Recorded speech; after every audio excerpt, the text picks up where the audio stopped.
Podcast.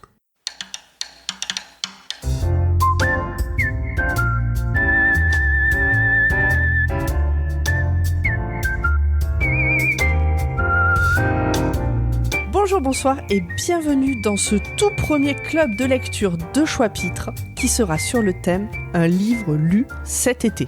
Donc cet été 2023. Je ne suis pas toute seule pour faire cet épisode. Nous sommes quelques-uns autour de cette table virtuelle. Il y a Corée. Bonjour. Lily. Salut. Zu. Bonjour, bonsoir. Aline. Coucou. Et Ogra. Bonsoir. Comment ça va ? Ça va bien. Ça va très bien aussi. Bon, tout le monde est content d'être là, tout le monde est en forme. Oui. La patate. Zu, si tu fais oui avec un mouvement de tête, ça s'entend pas dans le micro. Moi, je le vois parce qu'on se voit en caméra, mais C'est vrai, c'est vrai. c'est pas une réunion, c'est un enregistrement. Bon, c'est le tout premier club de lecture, le vrai, parce qu'on en a fait un cet été pour la palle de l'été, et puis ça nous a donné envie d'en lancer un vrai qui va avoir lieu tous les mois. Oui, avec des thèmes. Avec des thèmes qui seront tirés au sort à chaque fois à la fin de l'épisode qu'on est en train d'enregistrer ou que vous êtes en train d'écouter. Le choix pot. Est-ce que ce sera nous 6 tous les mois ? Absolument pas. Alors, enfin peut-être, c'est pas écrit comme ça. Mais le hasard peut faire que peut-être oui. Voilà comment que ça va se passer. Chaque épisode sortira le premier mardi du mois. Donc cet épisode que nous sommes en train d'enregistrer mi-septembre sortira le 2 octobre. Ou le 3. Le premier mardi du mois d'octobre. Nous enregistrerons à chaque fois l'épisode la semaine du 15 du mois. Donc là, nous sommes la semaine du 15 septembre et nous enregistrons l'épisode du mois d'octobre. C'est technique. Jusque-là, c'est bon. Et le thème du mois suivant sera toujours annoncé le lendemain de l'enregistrement. Donc, si je donne des dates précises, nous sommes le 13 septembre. Nous enregistrons l'épisode qui sort début octobre. Demain, 14 septembre, on va annoncer le thème qui a été choisi et qui, pour l'épisode qui sera enregistré, la semaine du 15 octobre. Ok. Et diffusé le premier mardi de novembre. Et qui donc sera diffusé le premier mardi de novembre. Et donc, qui participera à ces enregistrements ? C'est qui veut. Parmi les podcasteurs et podcastrices, podcasteuses de Podcut et les patriotes de Podcut. Ça fait déjà du monde. Donc des fois, ça sera les mêmes que ce soir, des fois, ça sera d'autres, des fois, on sera 2, des fois, on sera peut-être 8. On a failli être 8 ce soir, on a failli être 9 ce soir. Beaucoup. Parce que ce soir, il aurait dû y avoir Sarah qui n'a pas pu, Alex qui n'a pas pu et Cédric qui n'a pas pu pour des raisons de calendrier. On les embrasse. Bien sûr qu'on leur fait des bisous. Je crois qu'on a fait la présentation. Est-ce que vous voyez des choses à rajouter sur la présentation ? Et Moi, ça va. si on a des doutes, où est-ce qu'on peut retrouver toutes ces infos ?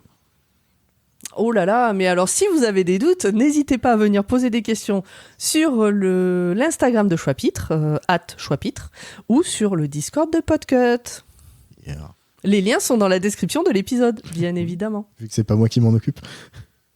Et alors, encore une précision, mais non, c'est a priori pour l'instant c'est moi, peut-être que Corée va y mettre les doigts dedans quand son travail la laissera respirer un petit peu. Abolition du travail. Vive le podcast à la place du travail. Ceci est un message Qu'est-ce que je voulais subliminal. rajouter ? Très important, est-ce qu'on ne lira que des romans ? Eh bien non. Bien sûr que non. Un livre, c'est un truc avec des machins écrits dedans, c'est pas forcément un roman. Donc, comme on avait dit dans l'épisode précédent où on a décrit l'ouverture de Choix-Pitre, la mode d'emploi de télécommande fonctionne très bien. Alors, Mais donnez-y du cœur. Ça dépend du thème quand même. faut que ça rentre dans le thème, faut que ton... Oh, Vas-y. les mots sont difficiles. Que ta C'est pas un lecture, emploi du temps, c'est un... un agenda. Non, le truc que vient de dire Corée de la Le mode d'emploi de la télécommande. télécommande. Le Mode d'emploi. putain. Il faut que le mode Ça va être d'emploi de la compliqué. télécommande corresponde au thème du mois. Exactement. Est-ce qu'on est obligé de présenter quelque chose qu'on a aimé ? Non. Non. Et J'espère non, pas. On n'est pas obligé. On n'est pas obligé puisque le but c'est de choisir un livre en lien avec le thème et que des fois on peut se tromper, on peut ouvrir un bouquin que finalement on n'a pas envie de finir ou qu'on n'a pas aimé. J'aurais pu vous parler de Versailles Magazine, quoi. Oui. Quand même. Bah, tu l'as lu cet été. Bah oui, je l'ai reçu dans ma boîte Bah aux lettres voilà, donc, cet absolument. été, j'aurais pu. On juge pas. Versailles Magazine. Waouh. Je vous propose qu'on attaque directement. C'est Qui parti. c'est qui est chaud pour commencer Hmm. Qui ouvre le bal? Qui nous parle de sa première lecture Pas tous à la fois. Allez, vas-y Lily. Hop, c'est toi qui as parlé, c'est toi qui te lance. J'étais sûre. Laetitia avait rarement très envie le matin. Le livre dont je vais parler, ça s'appelle « Dès que sa bouche fut pleine ». Si vous y voyez quelque chose de tendancieux, vous n'avez peut-être pas complètement tort. C'est le premier roman d'une jeune autrice qui s'appelle Juliette Houry. C'est paru cet été chez Flammarion. Et en fait, c'est l'histoire d'une femme qui s'appelle Laetitia, qui vit dans une société un petit peu différente de la nôtre, parce que globalement, le fonctionnement de la nourriture et du sexe sont inversés par rapport à notre société. Si vous avez du mal à imaginer, C'est-à-dire physiologiquement, tu veux dire? quasiment, en fait, c'est-à-dire qu'au lieu d'avoir 3 repas par jour, les gens sont encouragés par le gouvernement à avoir 3 rapports sexuels par jour. Dans ce sens-là, versé, d'accord. Voilà. C'est-à-dire que du coup, ils vont ne manger que pour vraiment éviter de mourir. Donc des choses très protéinées et qu'ils appellent des barres substantives qui n'ont pas de goût. Donc c'est purement hygiénique, quoi. Ah, Je il vous mange laisse une fois par estimer. semaine, quoi.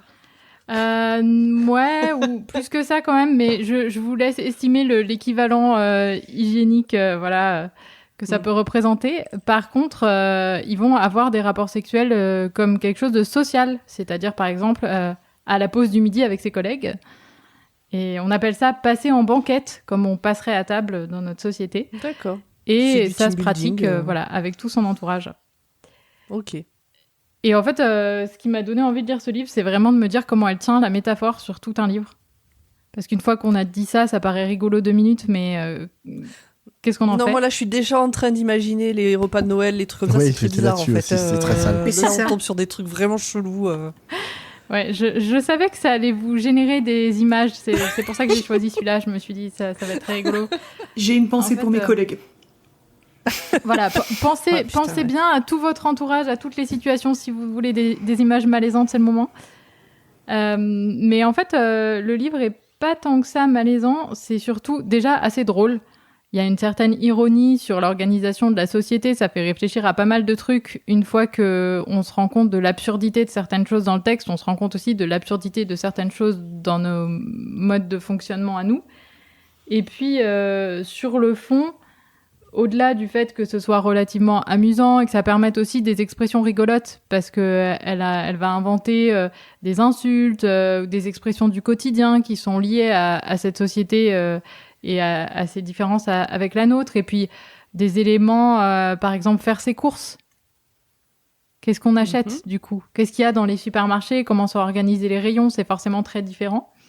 Donc il y a plein de choses comme ça qui donnent un certain plaisir de découverte, où on a l'impression de redécouvrir notre monde, mais avec ce twist qui fait que pas mal de choses vont avoir changé.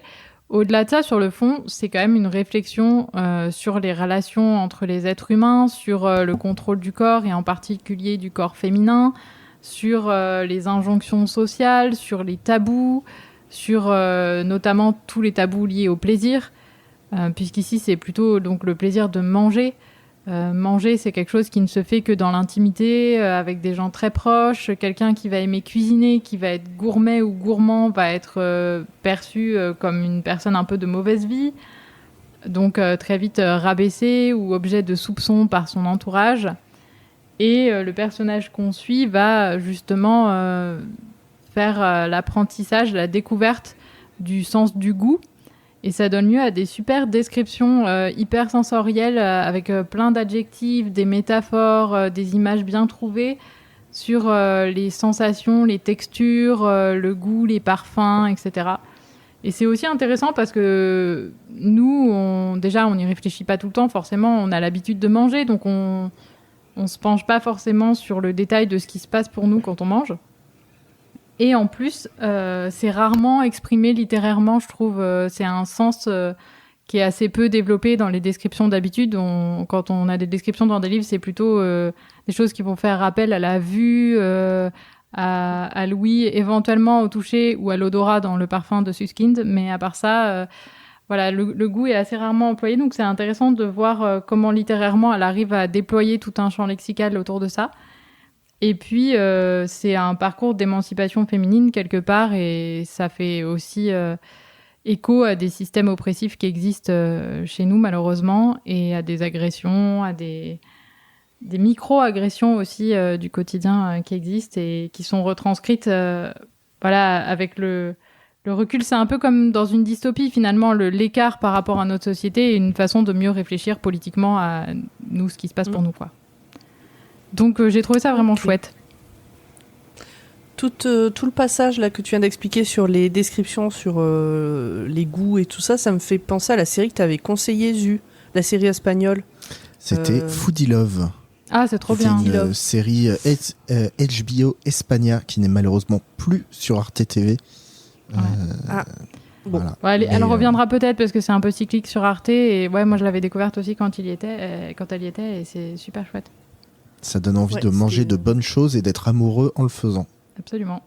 Ok, et donc toi tu recommandes ce bouquin du coup ? Ouais, je recommande ce bouquin déjà parce que je trouve ça original. Puis pour un premier roman, en plus, je trouve qu'elle se défend bien, quoi. Partir sur un concept comme ça et arriver à le tenir, c'est quand même assez fort. Et moi, je suis toujours contente de découvrir des nouvelles plumes, en particulier des autrices. Donc voilà, je le recommande à la fois pour son contenu et pour le contexte, quoi. C'est une autrice française ou Ouais, Juliette Houry, elle est française, ouais. Ah oui, je me souvenais pas de son nom. Et du coup, est-ce que tu peux nous dire des trucs du genre l'éditeur, le nombre de pages, tu vois, des petits... Ouais, alors c'est paru cet été chez Flammarion, donc c'est en grand format pour l'instant, hein, vu que ça vient de sortir. Il fait, je vais vérifier parce que je l'ai à côté de moi, 264 pages. Et ça se lit très bien, ça se lit assez vite, voilà, c'est lecture facile. Bah très bien. Corée, tu l'as rajouté à ta palle, ça y est ? Non, mais ça me rappelle un truc un peu fou, c'est la fois où je suis entrée par erreur dans un sex shop. C'est comme chez Total, on n'y va jamais par hasard. Par erreur. Non, mais dans le centre commercial, dans l'ensemble commercial où j'habite, il y a un truc un peu incroyable, c'est que le bureau dépôt où t'achètes tes fournitures scolaires est juste à côté du sex shop. Pourquoi, je sais pas. Et une fois, je devais chercher des fournitures pour les enfants, j'étais en train d'appeler et je me suis trompée de porte. Et regardant vers le bas, et c'est 2 minutes plus tard que je me rends compte que je cherchais pas des pochettes transparentes, tu vois. Est-ce qu'ils ont fait la police quand tu as demandé les fournitures pour les enfants ? Donc voilà, donc je suis ressortie en remerciant bien la dame, mais non merci. Est-ce que la vignette de cet épisode de cette reco sera 50 nuances de gras? Tellement. Qui était un sketch des Guignols qui reprenait la bande-annonce de 50 nuances de grès avec François Hollande qui initiait une jeune femme aux arts de la table. Oh, je m'en souviens. Là. Moi, je m'en souviens pas du tout. Très bien. Beaucoup de culture ce soir. Je sais pas les autres si vous avez... Bon, c'est sorti cet été, donc peut-être personne d'autre l'a lu ou n'en avait entendu parler, je sais pas. Jamais. Non, moi je viens de le découvrir. Je découvre, mais tu m'as grave donné envie de le lire. Ah, Oui. Mais après, c'est aussi l'idée, il y a tellement de lectures au moment de la rentrée littéraire que c'est toujours un peu les mêmes qui vont être mises en avant par les différentes sélections des prix, etc., ou par les magazines. Voilà, donc moi, j'aime bien essayer de faire découvrir des textes qui pourraient éventuellement être un peu plus passés inaperçus. Ok. Bon. Bah, si personne n'a de choses à rajouter... Alors, redis le titre et l'autrice. Alors, c'est « Dès que sa bouche fut pleine » de Juliette Houry. O-U-R-Y. Bah, je vous propose de passer au deuxième livre. Quelqu'un veut se lancer ? Ou je désigne au hasard ? Allez, bah au gras. J'allais dire, plus personne n'ose se lancer. Si tu prends celui qui parle. J'ai l'impression d'être une astite, quoi. Toi qui te caches derrière ta table, viens au tableau répondre. C'est ça, toi qui n'as pas activé ta caméra, tu es désigné. Je n'ai pas de caméra. Toutes les cloches de Manhattan se mettent à carillonner à l'unisson pour célébrer la mort du jour et la renaissance des vampires. Moi, je vais vous parler d'un livre que j'ai lu cet été, dans un contexte un peu particulier, puisque je sortais, je pense, d'une bonne année en panne de lecture, où j'accumulais les livres à côté de ma palle, mais j'en lisais quasi plus. Et puis, j'ai remis le nez dedans grâce à un auteur que j'aime beaucoup, qui est Victor Dixon. Et donc, en lisant, ce livre qui est Le tombeau des immortels, de Victor Dixon, et qui est le premier tome de la saga Vampiria America. En gros, pour vous pitcher un peu le truc, il faut imaginer donc que ça fait 3 siècles que la France, et puis ensuite le reste du monde, vivent sous la coupe, sous le pouvoir de la mania vampiria. C'est-à-dire qu'en 1715, Louis XIV puis ses nobles, et toutes les cours d'Europe et aussi du monde, ont été transmutés en vampires grâce à une mystérieuse science. Et donc, depuis 3 siècles, en fait, tu payes plus tes impôts, mais tu te fais saigner tous les mois. Voilà. Le tombeau des immortels, en fait, c'est le premier tome d'une seconde saga. Moi, j'avais lu la première, ça peut se lire à part quelques spoilers. Et cette fois-ci, en fait, ça se passe aux Amériques, et plus particulièrement à New York. En fait, un grand bal se prépare dans un lieu clé pour les vampires et même pour ce continent-là, et auquel, donc, dans ce bal-là, sont invités en fait des représentants des 13 colonies, et qui doivent en fait marquer grâce à ça leur alliance et puis leur allégeance vis-à-vis des seigneurs de la nuit, et puis notamment de Louis XIV. Or, parmi eux, dans l'ombre, en fait, il y a les Desperados. C'est plusieurs personnes désespérées qui se sont alliées, qui sont prêts à tout pour obtenir ce dont ils rêvaient et qui vont profiter de cette occasion. Et puis, je vous en dis pas plus parce que c'est un page turner et ce serait dommage que je vous empêche de tourner quelques chapitres frénétiquement à minuit. Voilà. C'est en gros entre Ocean's 12 et puis Inside Man, avec des vampires d'Ayn Rice par-dessus.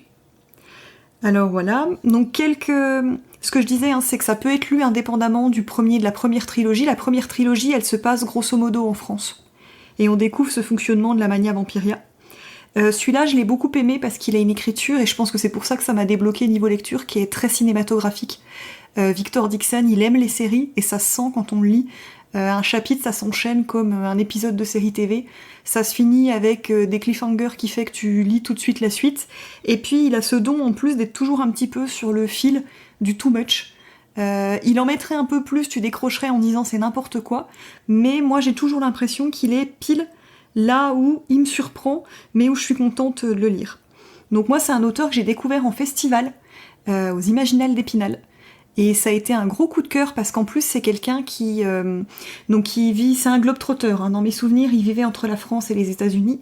C'est quelqu'un qui aime beaucoup animer sa communauté. Bon, il y a aussi le côté, comme c'est de la littérature jeune adulte, il y a le côté commu qui se développe bien et qui fonctionne bien.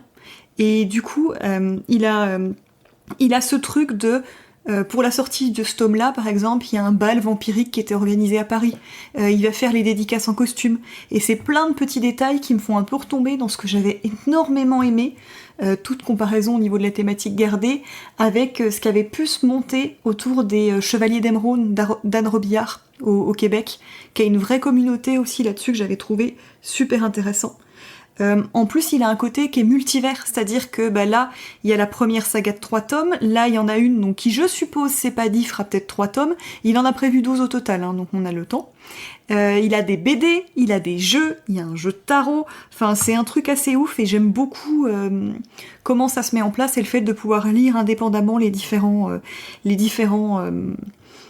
tomes.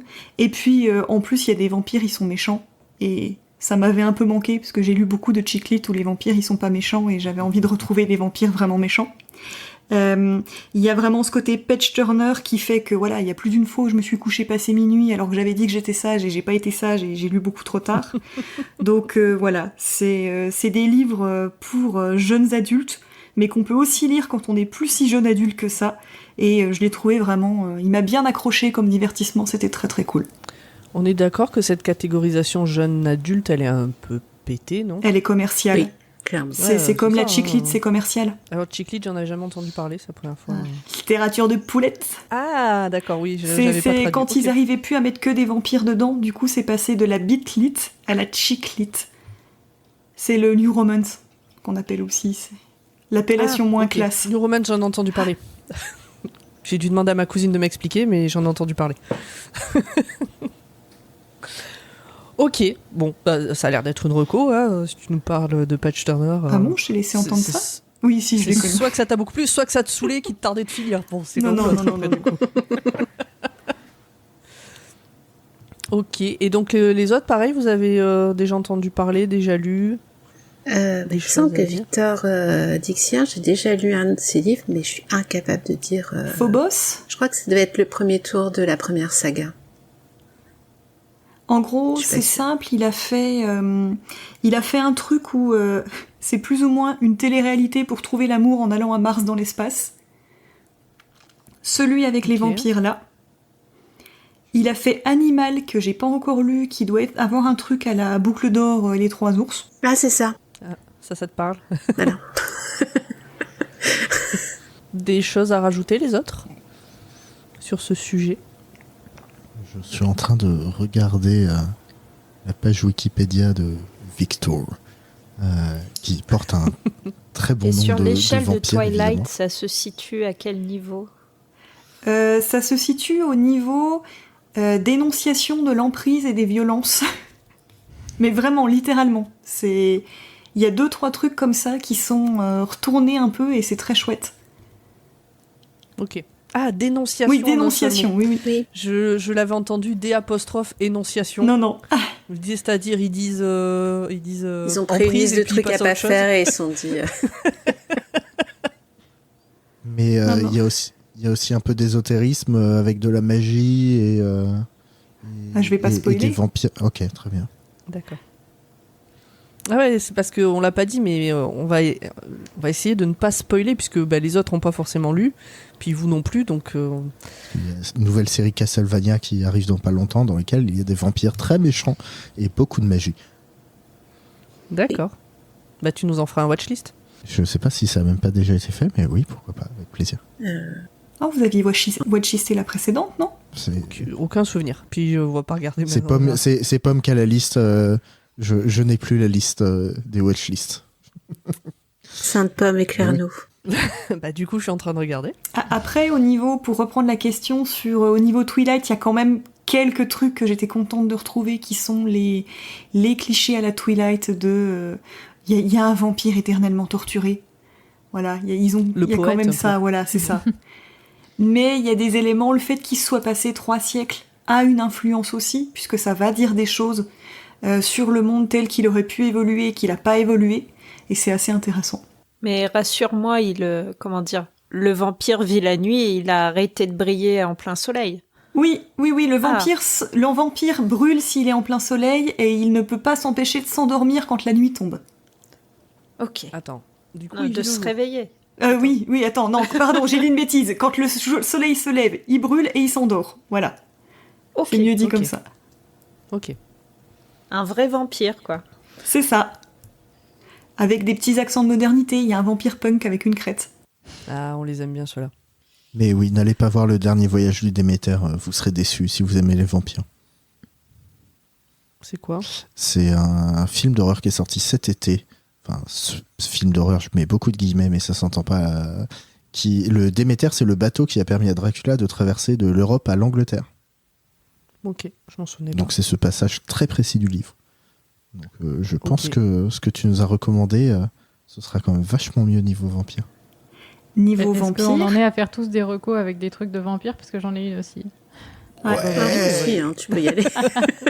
Non, mais là, le film n'est pas encore sorti en France, mais dans une des sélections parallèles de la Biennale de Venise, il y avait un film canadien qui s'appelle Vampire humaniste, chair suicidaire consentant. Et en fait, c'est un genre de teen movie avec des vampires, mais avec une esthétique un peu genre famille Addams. Moi, j'ai eu la Ok. chance de le voir, j'ai trouvé ça absolument génial. Pour un truc avec des ados vampires, hein, voilà, c'est un style particulier, mais franchement, à milieu de Twilight et compagnie, justement parce que plus subtil, plus fin, plus drôle, voilà, et puis plus beau d'ailleurs esthétiquement aussi. Et ça pose la question de voilà, quand on se rend compte qu'on est différent et qu'on est censé, pour se nourrir, être obligé de faire du mal aux gens, mais que en fait on a un fond d'éthique qui nous empêche et que vraiment faire du mal ça nous rebute, bah, qu'est-ce qu'on fait? Ah bah, c'est l'éternel dilemme de Louis dans Entretien avec un vampire. Hein. Mais c'est ça. Ouais, mais modernisé, quoi. On sent qu'il y a des trucs qui sont passés entre-temps, genre Grave de Julia Ducournau, des trucs comme ça, tu vois. En petite reco vampire, j'en ai juste une très rapide. Si vous parlez anglais, il y a une petite newsletter qui s'appelle Dracula Daily et qui vous envoie les chapitres comme Dracula, en fait, c'est épistolaire avec des dates, enfin c'est du journaux, et des échanges de lettres.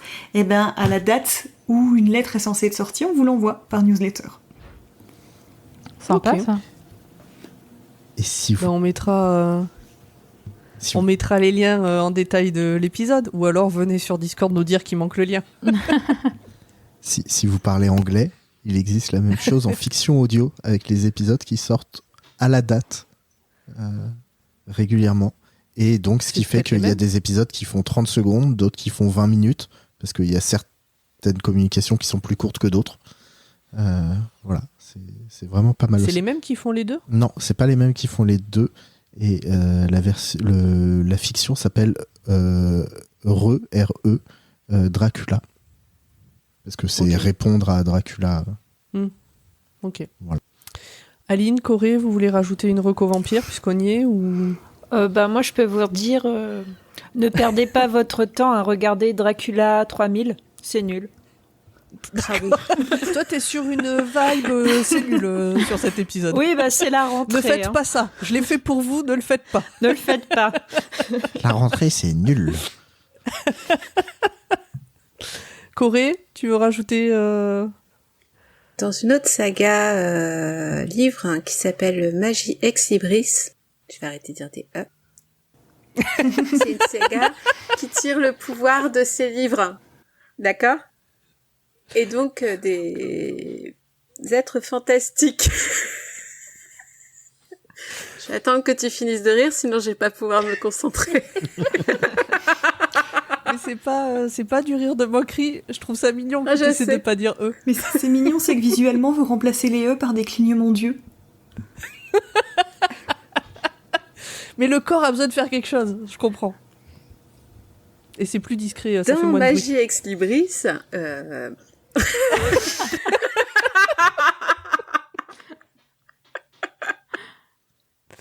Oui. Ça perdit Popette. Dans cette saga, chaque livre a un pouvoir. Donc, on peut ressortir n'importe quoi de tous les livres. Les baguettes magiques de Harry Potter, on peut les sortir d'un bouquin. Certains ont ce pouvoir. Et malheureusement, il y a aussi des livres de vampires, comme vous le savez. Et ces espèces de gendarmes donc qui vont essayer de récupérer les objets magiques et les êtres magiques des livres vont se retrouver des fois avec des vampires de Twilight. Ouh. Et c'est très drôle. Je crois que t'en as déjà parlé. Peut-être Mais dans la j'ai palle avec accepté, Sarah. Je suis pas sûre. Non ? Ah, peut-être. C'est ce truc de vampire de Twilight avec des gendarmes, ça me... J'ai l'impression que t'en as déjà Ça parlé. te parle.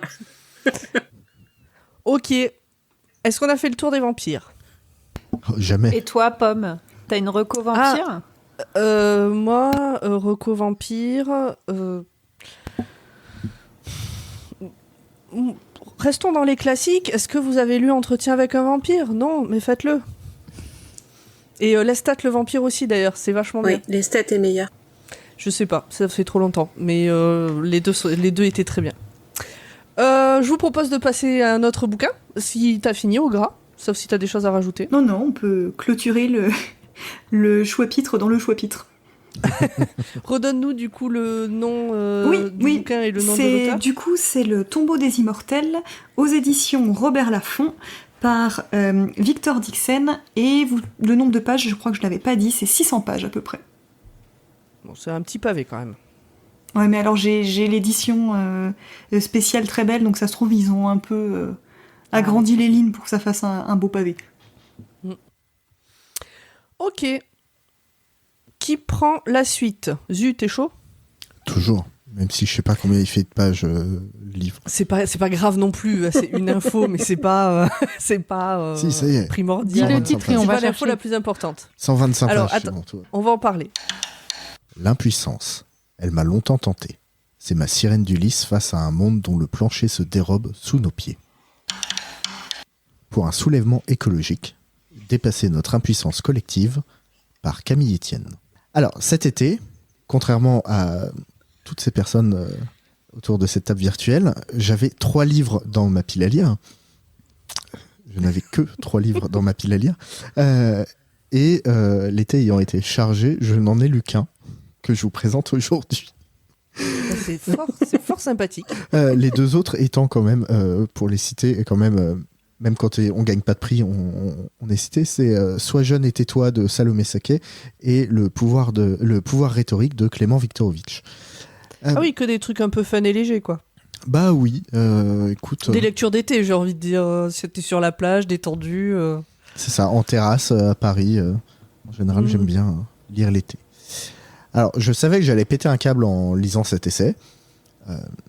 J'ai eu raison, hein, j'ai totalement pété un câble. Si je devais résumer ce que j'en ai retenu, l'urgence climatique est vertigineuse, déprimante, et en même temps rien n'est perdu.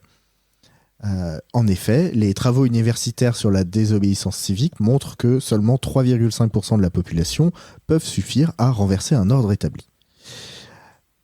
Avec tout ça, il va quand même falloir qu'on fasse le deuil de la vision du monde que l'on a hérité de nos grands-parents et de nos parents pour essayer d'en créer une nouvelle.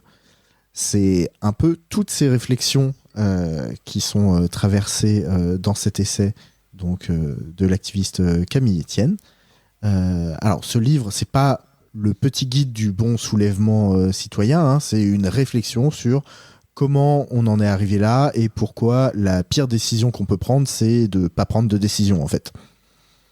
Ne pas prendre de décision, c'est prendre une décision, hein, en réalité. Si on te dit, si tu fais ça, il se passe ça, mais si tu fais rien, il se passe ça, et que tu restes assis sur ton fauteuil à pas choisir, t'as fait un choix. Oui, mais si tu dis « j'attendrai qu'on m'oblige », tu fais un choix aussi, tu fais le choix de rien... Bon, mais on part dans des trucs plus... Ouais. Alors, c'est pas grâce à ce livre que je vais pouvoir expliquer à mon prochain déjeuner de famille pourquoi je veux pas manger de viande. En tout cas, dans les données et dans les faits qu'on nous rabâche sur les chaînes d'information, sur les réseaux sociaux et partout. Hein. Je veux dire, j'étais pas bon en SVT pour rebalancer des faits à l'époque. C'est pas pour réussir à faire un exposé 20 ans plus tard.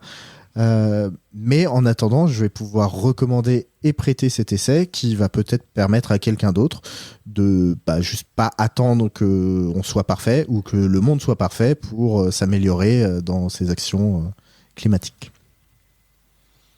Ouais, des fois, je trouve... des fois, on a des idées dans la tête, on sait pas trop comment les exprimer, et puis on trouve un bouquin ou quelqu'un qui a les bons mots pour dire à notre place ce qu'on aimerait dire. Ouais. Est-ce que tu penses que c'est quelque chose comme ça ?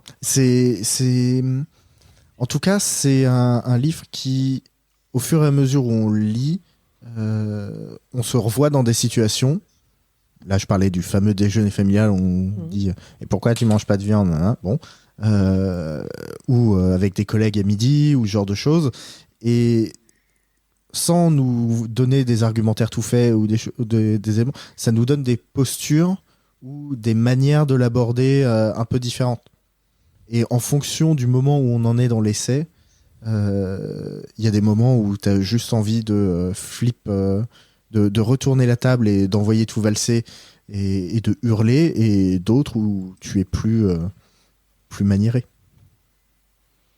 On passe par beaucoup d'émotions dans ces quelques... Je crois qu'il fait 125 pages, mais je l'ai déjà prêté à quelqu'un qui m'a vu le lire et qui m'a dit « Oh, ça a l'air vachement bien !» Ok. Les autres ? Moi, j'ai une petite question. Oui.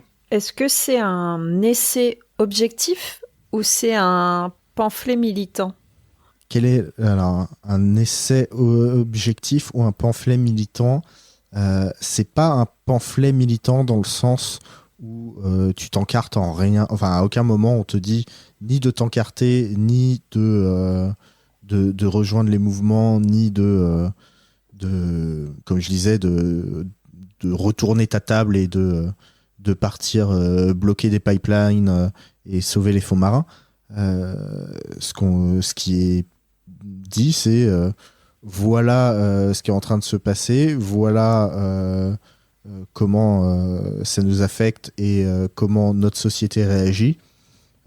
Effectivement, quand on travaille 60 heures par semaine pour gagner un SMIC, on n'a pas les mêmes leviers d'action que quand on en travaille 30 pour gagner 50 000 balles par an. Ok. Après, c'est forcément militant, puisque elle a choisi un axe de trucs, mais c'est pas un tract de syndicat, quoi. Non. C'est pas un tract de syndicat, c'est pas accusatoire, c'est pas diffamatoire, c'est pas culpabilisant du tout. Ce qui est hyper agréable. Et encore une fois, il y a des moments il y a certains chapitres où effectivement, quand on égrène un peu tout ce qui se passe en ce moment, parce que le livre a été écrit très très récemment, il est sorti là au mois de mai et j'ai bien l'impression qu'il a été écrit entre février et mars. Ouais, l'actualité quand on l'égrène écologique, quand on l'égrène comme ça, des fois c'est un peu dur de se dire ok, et comment on fait maintenant? Donc ça permet aussi de prendre une grande bouffée d'air et de pas se dire on est tous foutus, alors je vais aller me faire un Big Mac. Par rapport à ce que tu disais sur l'exemple du dîner de famille, je pense que si c'est pas encore le cas, enchaîner avec le pouvoir de la rhétorique que j'ai picoré à droite à gauche, honnêtement c'est ultra utile à lire là-dessus. C'est exactement celui que j'ai commencé, j'ai lu les 2 premières pages. Je crois que mon prochain déjeuner de famille c'est le 24 septembre. Et ils sont pas prêts. Je ne serai pas prêt. Ah, c'est toi qui seras pas encore prêt. Mets ton micro sans fil qu'on puisse suivre. Écoute.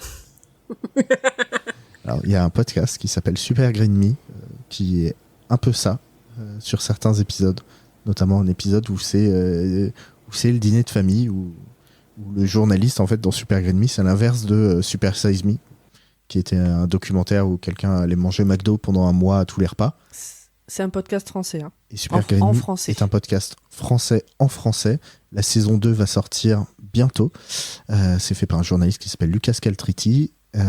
Et voilà, il décide d'essayer d'améliorer son empreinte carbone. Et le premier acte qu'il prend, c'est d'essayer d'être vegan pendant, je crois, c'est 6 mois. Et c'est dur. Non, c'est dur parce que c'est les habitudes à prendre. Les habitudes à prendre, c'est quand c'est tellement facile de se balader dans la rue, de se choper un sandwich avec du jambon dedans, de se dire que tiens, je vais prendre un bout de fromage ou un truc, voilà. Mais non, le podcast est vachement bien et il y a plusieurs scènes de discussion familiale qui sont pépites. Ok. Eh bien, retrouvez le lien vers ce podcast en description ou venez nous demander sur le Discord de Podcut si on a oublié de le mettre. J'ai encore une petite question. La chanson ? Vas-y. Tu l'as trouvé comment T'as eu la reco comment de ce bouquin-là ? Comment est-ce que j'ai eu la reco ? Eh bien, en suivant déjà Camille Etienne sur les réseaux sociaux. Et je pense l'avoir vu dans un certain nombre d'émissions. Et voilà. Et je pense qu'il m'a aussi été proposé par les algorithmes une fois que j'avais acheté le livre de Salomé Saké. Oui, c'est cohérent. C'est cohérent avec les algorithmes.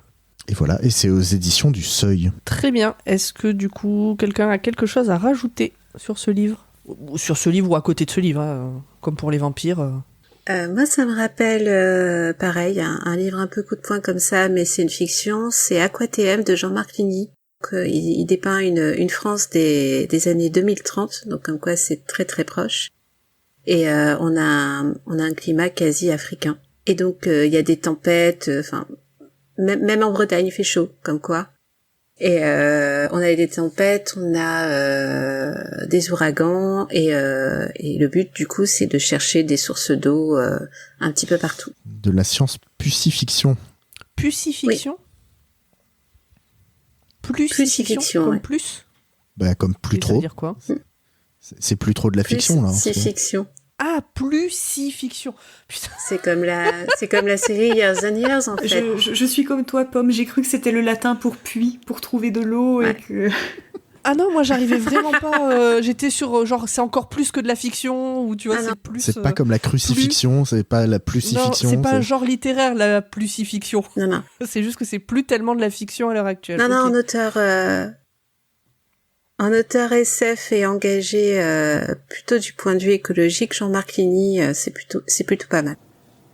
Eh ben, petite reco, plus aspect sur une thématique un peu similaire, mais surtout sur les questionnements vis-à-vis de la relation entre l'homme et l'animal. C'est une sociologue qui a écrit, qui s'appelle Jocelyne Porcher, qui a écrit, c'est une sociologue / agronome, qui a écrit Vivre avec les animaux et qui interroge le lien à l'animal domestique. Et je sais que j'avais beaucoup aimé son bouquin en sortant de mes études, puisque ça interrogeait directement ce dans quoi je bosse. Et ça avait été... Elle est hyper intéressante à suivre en interview. C'est quelqu'un qui a commencé dans l'élevage clairement intensif en Bretagne, puisqu'elle bossait dans des porcheries, et qui à partir de ça a tissé tout son discours là-dessus, qui bosse toujours en tant qu'agronome, mais qui en plus s'est spécialisé, a pris une seconde spécialité dans tout ce qui est sociologie, et qui interroge le rapport à l'animal. Ok. Je propose de passer sur un sujet qui n'a absolument strictement rien à voir. Corée. Daniel Potard, gardien de musée, était en poste la nuit du 4 décembre 2018 au musée du Louvre en compagnie de son collègue Martial Rigounou. Faut que je vous raconte. En fait, il y avait des promos sur des livres numériques et j'ai pris plein de livres forcément. Et j'avais plus le temps de lire les résumés parce qu'il fallait que j'aille au travail. Et il y avait une photo sympa d'une petite momie déguisée en Père Noël et qui arpentait. Et le titre, c'est La momie qui aimait les pizzas et les jeux vidéo. Forcément, j'ai pas lu le résumé. Je l'ai pris. Et puis j'ai laissé traîner la lecture. Et finalement, je l'ai lu. Et c'était une très très bonne surprise.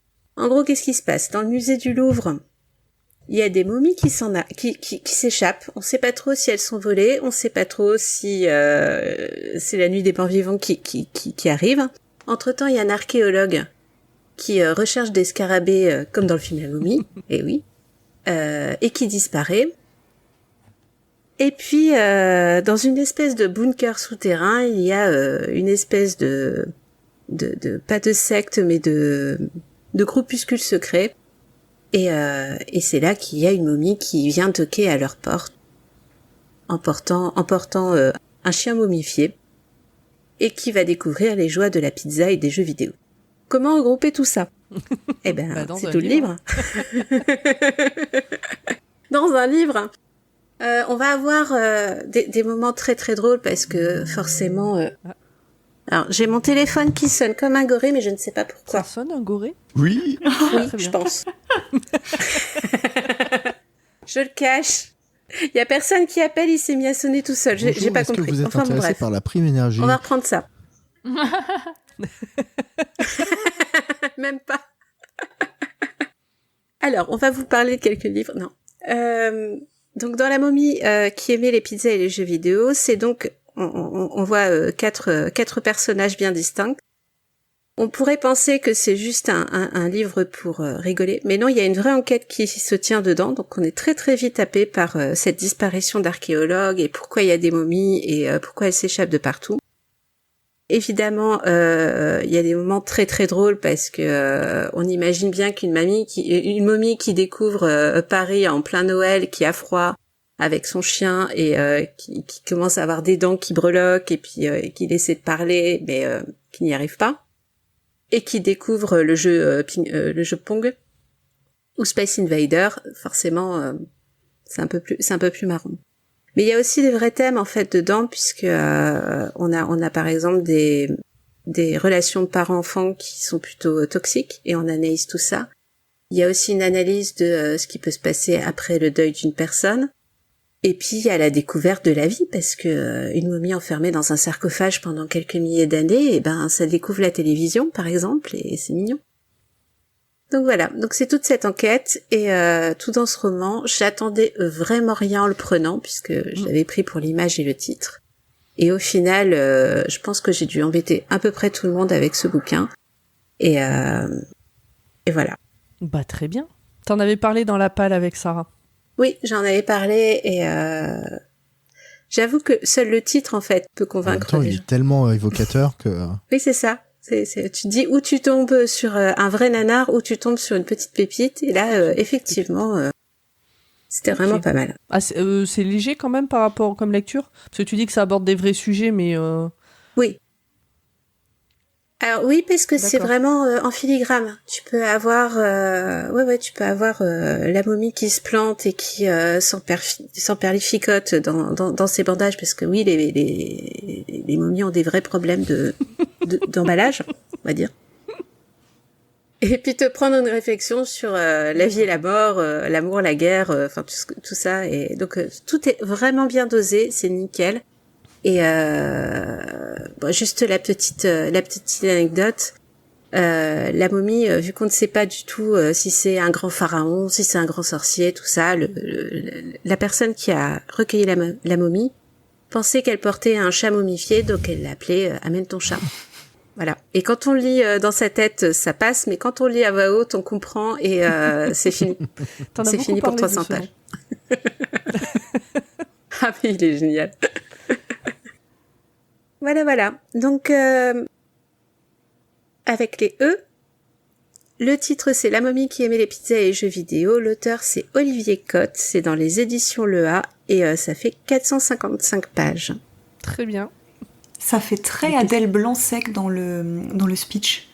Alors j'ai vu que le film, j'ai jamais lu les BD. Je connais pas du tout Adèle Blanc-Sec. C'est pas, c'est des dinosaures, Donc, je vais non, pas te Adèle dire. Blanc-Sec. Il y a des ptérodactyles. Ouais, c'est Le ça. film est nul. Je crois qu'il y a une momie Il y aussi. a des Il y a une ptérodactyles. momie aussi, au moins dans le film. Je préfère Je la les nuit au imagine musée. pas l'inventer. Oula, alors là, tout est possible. Je sais pas. Non, mais le film est nul. D'accord. Le Merci film Aline est- pour cette... Moi, je trouve pas qu'il Bah, ça tombe bien, j'ai pas été le voir. Je préfère la nuit au musée, c'est... Mais par contre, j'allais dire, ça fait très la nuit au musée, ça c'est clair. Oui, il y a 10 ans d'écart entre les deux, s'il vous plaît. Oui, mais tu peux avoir un très bon film qui a 40 ans, ça c'est pas... Oui, forcément- mais Voilà, bon, la nuit au musée, c'est rigolo, mais c'est pas un grand film non plus. Hein. Quand même. Oula. C'est une très très belle On va trilogie, faire La un nuit au musée. watchlist spécial La nuit au musée. Non, mais Beaucoup après, il y en a d'émotions dans la nuit au plusieurs musée. aussi. Alors qu'à Adèle Blanc-Sec, il y en a eu qu'un, je suis d'accord. Voilà. Il y en a qu'une. Adèle Blanc-Sec, il y en a qu'une. C'est un peu parodique de toutes ces histoires de chercheurs et de momies, non ou pas du tout? Justement, par rapport à ces films là dont on vient de parler, tout ça, il n'y a pas des références, Alors oui, t'as des références assez incroyables, enfin incroyables non, mais assez marquantes, parce que tu vois, quand tu regardes le film La Momie, t'as le petit scarabée qui en fait est un scarabée mangeur de... Donc là, c'est le scarabé qui va tout Oui, donc il y a des déclencher. clins d'œil. Tu vois, il y a des petites choses comme ça. Il y a quand même des clins d'œil dans la pop culture qui te permettent quand même de t'y repérer. Et est-ce que c'est adapté à des jeunes adultes? Carrément. Et des ados? Des ados aussi. Tu dirais quel âge à peu près?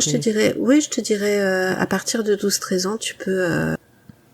Ok. Cool, je viens de trouver mon cadeau de Noël pour ma nièce. Yeah. Attends, je verrai. Faudrait peut-être que je te recheck une ou deux scènes, mais oui. Au pire, ça fera je te son dirai cadeau ça. d'anniversaire, elle est du 26 décembre.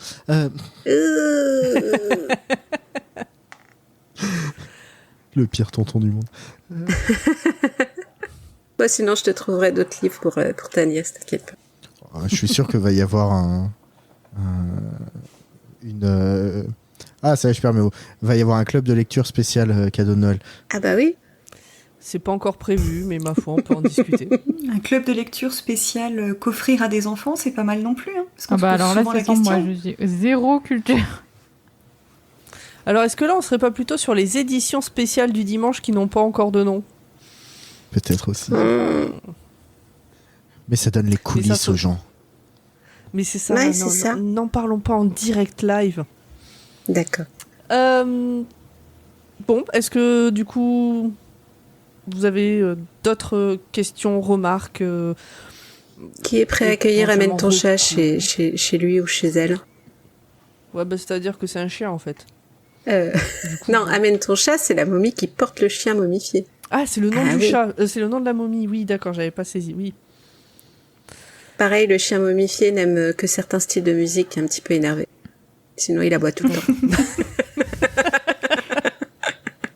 En fait, on dirait du Terry Pratchett, ton truc. C'est ça. Ok, on passe à la suite. On peut y aller. Eh bien, il reste Aline. Londres 1841. Même si on lui avait répété qu'elle ne devait jamais accepter de l'argent d'un étranger, Annabel Peyton fit un jour une exception et ne tarda pas à découvrir qu'elle aurait dû écouter les conseils de sa mère. Alors, moi, ça va être beaucoup moins dithyrambique et peut-être beaucoup moins intelligent que tous mes comparses. Je vais vous remettre un petit peu dans le contexte, un peu comme a fait Corée. Il y avait une promo? Je l'ai eu gratuitement. Alors, j'avais participé à l'épisode sur la palle de l'été, où je vous avais confié avec Grant et moi que je n'ai pas de palle, je n'ai pas de pile à lire, donc j'en ai encore moins que Zu. Et voilà, l'été était un petit peu en pente douce, on va dire.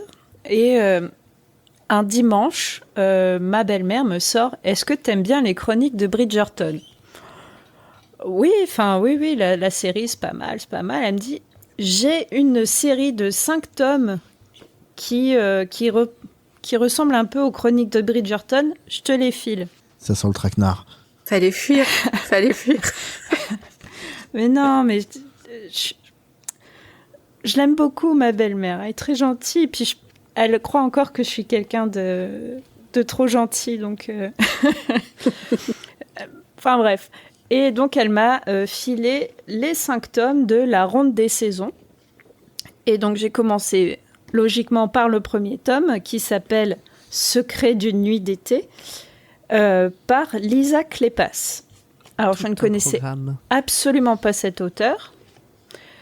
Il s'avère que c'est une nana ultra connue dans le domaine de la littérature de romance, littérature romantique. Elle a gagné masse de prix, qu'elle est traduite dans 14 langues. Première fois que j'en entendais parler. Et comment dire ? Eh ben, me suis arrêtée à la page 150. Ça a été... J'avais dit qu'on avait le droit de pas voir finir. Ah oui. Bah, ça a été 150 pages un peu de douleur.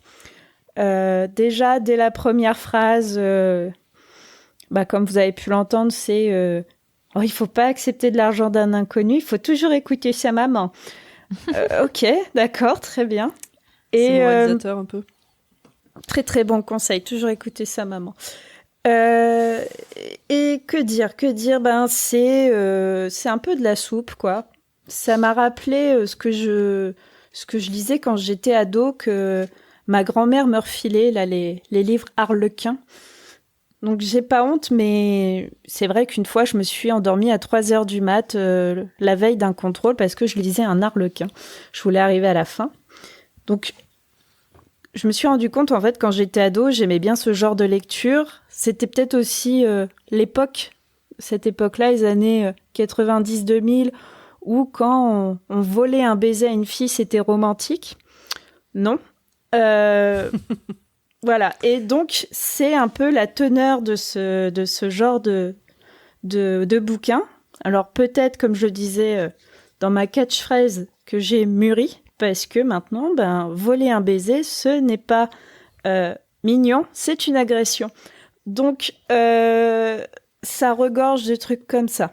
Ils essayent de montrer l'héroïne sous un jour, un peu une sorte d'Elizabeth Bennet bis, donc une fille intelligente, indépendante, etc.